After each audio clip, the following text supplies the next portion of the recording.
Hey everybody, welcome back to another First Impressions video. This time I got two books. They happen to be some of the most anticipated releases for me personally, I don't know about you, and I finally have them in hand and wanted to dedicate a video to these two books. So the first one is Thunder 3 by Yuki Ikeda. This manga basically tells the story of four particular kids that go on the quest of a lifetime. Basically, these kids live in a world, an earth that is very similar to a young kids manga. And the main trio here in the cover, these three boys, they're not necessarily the coolest. They are extremely nerdy and socially awkward. They're at that age where they're just worried about video games, school, girls, pervy stuff here and there. In the opening chapters, you see basically their relationship with each other, as well as certain teachers, their parents, and the main character who has a younger sister. The main character of the trio is Piontaro. I hope I'm pronouncing that correctly. These characters do have odd names, and Piontaro's little sister is called Futaba.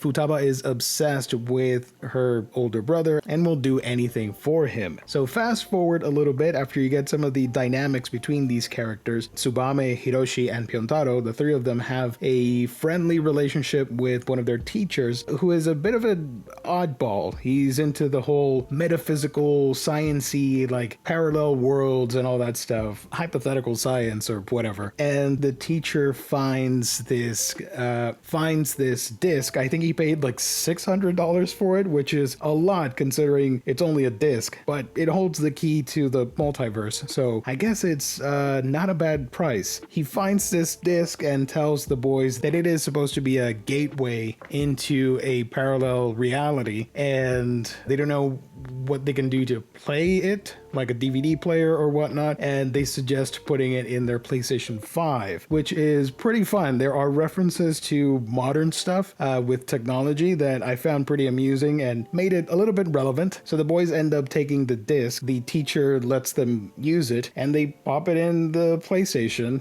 Turns out that Piontaro's dad is a mangaka. I don't know if that's going to come into play later in the story, but it is worthy to note. And as soon as they put in the disc in the PlayStation, the TV shows sort of like a window or a portal to somewhere. It looks like a scene or a vista of some other place. Now, what's particular about it is that it is extremely hyper-realistic compared to the art of these characters and the world that they inhabit. Obviously, this is very kid-friendly art, shonen manga inspired, and the world outside that window that popped open clearly is very seinen manga inspired, and it looks like something out of Gantz, which a lot of people have speculated online if the creator, Yuki Ikeda, might be a pen name for the creator of Gantz, Hiroya Oku. I don't know. It might be somebody new, but then again, there's no info on this creator, so it's kind of a mystery. I don't want to think it's Oku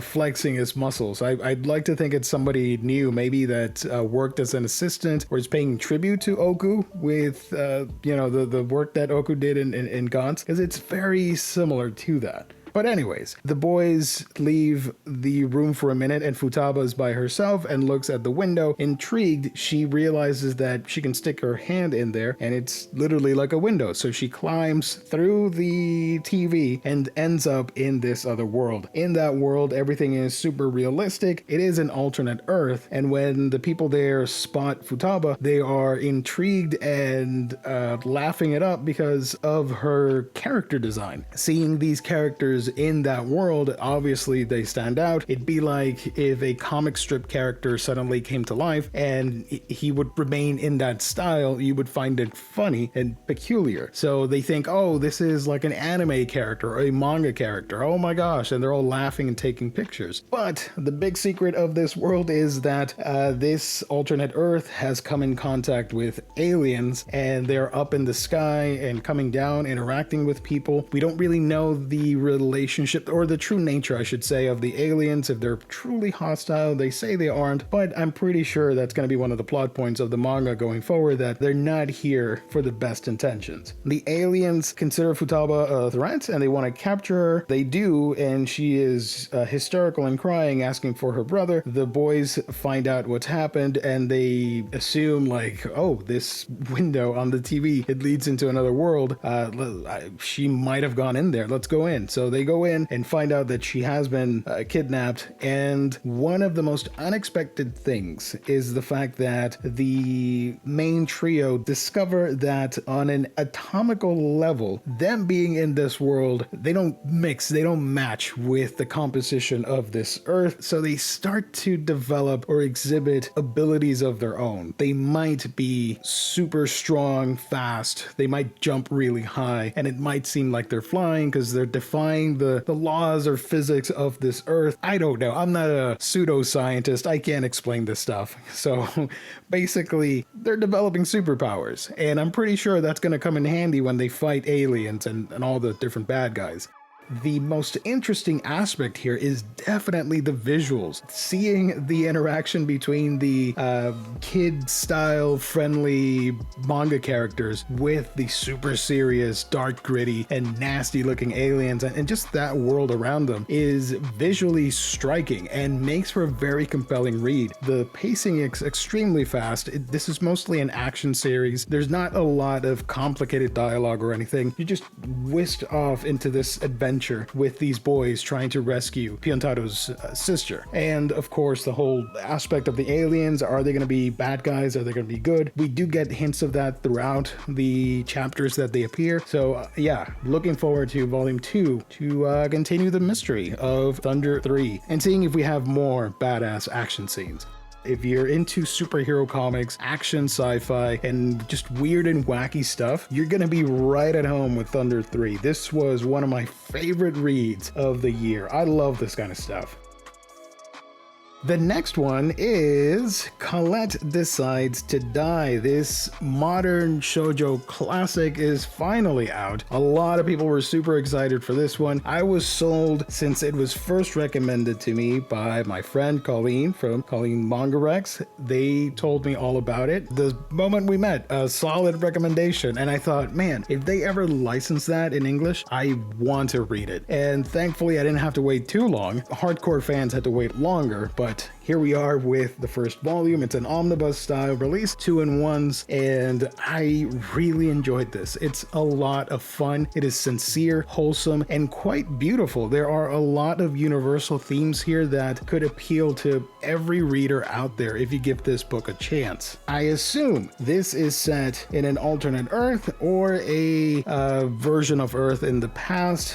I thought it was going to be a Japanese story, but no, this is clearly based on Greco-Roman lore with the different gods, and just the clothing and the scenery and all that stuff led me to believe that this might as well be set in Greece or the surrounding area. In it, we follow the character of Colette. She is an apothecary and unfortunately one of the few in that area, and she is exhausted, overworked, and feeling the pressure, the stress of taking care of so many civilians, one after the other, night after night, day after day. And she, in her exhaustion, she finds a well and sort of fantasizes a little bit about the idea of taking that ultimate plunge, if you know what I mean. Not necessarily in her heart, but due to her circumstances, who could blame her? And she does take a dive. Instead of passing away, she ends up in a dungeon. That dungeon leads to the underworld, and she is in Hades' domain. I really enjoyed Hades' servants. These skeleton creatures, I should say, are pretty funny in that they are so annoyed by this living person bothering them and bothering Hades, Lord of the Underworld. Hades is sick and Colette decides to help. It is in her nature, it is in her blood. She can't turn away from her fascination with helping people, because that is her calling in life, being an apothecary and taking care of sick individuals. She helps Hades slowly but surely start to get better from his illness, and finds out that she didn't really die, she just got transported there. there to the underworld and learns about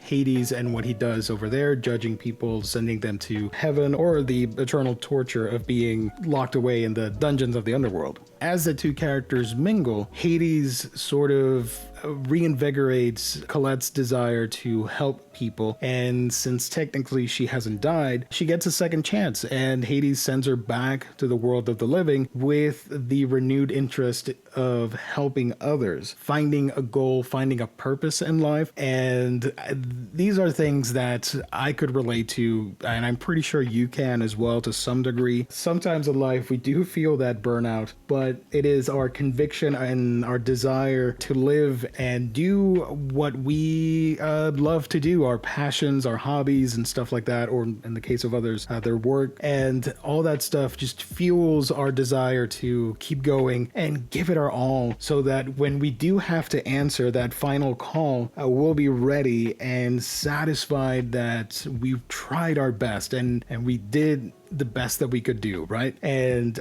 reading these pages here reminded me of that and brought a smile to my face. I love the fact that it's about Greek gods and all that stuff. There are cameos from Greek lore that I was not expecting, and I thought that was really fun. The art here, and I should have mentioned at the beginning, this is written and drawn by Alto Yukimura, is really good. I love the facial expressions. I love how whimsical it is, and just the sort of cheeky nature of Colette and how she reacts to the things that are happening around her and all these new scenarios, meeting with Hades and all the denizens of the underworld and all that stuff, as well as the living, because that is a crucial element. Not just the dearly departed, but those that still need the medical attention that she can provide, and of course learning how to rely on others once she gets an opportunity to train the new generation to help her with the apothecary duties. So overall, this is an amazing first volume. I can't wait. Looking forward to volume 2 and continuing my adventure with the stories here of Colette. Highly recommend it. I think between Thunder 3 and Colette,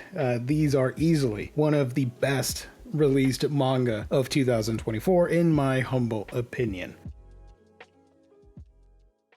But what about you guys? Have you read Thunder 3? Are you a fan of Colette Decides to Die? Let me know in the comment section down below. And if you have similar reads that you think I should check out, let me know as well. I'd be curious to find out. That is going to be it for now. Thank you so much for liking, commenting, and being a part of Manga Geekdom. I truly do appreciate it. Stay safe, everyone. God bless. I will catch all of you on the next one.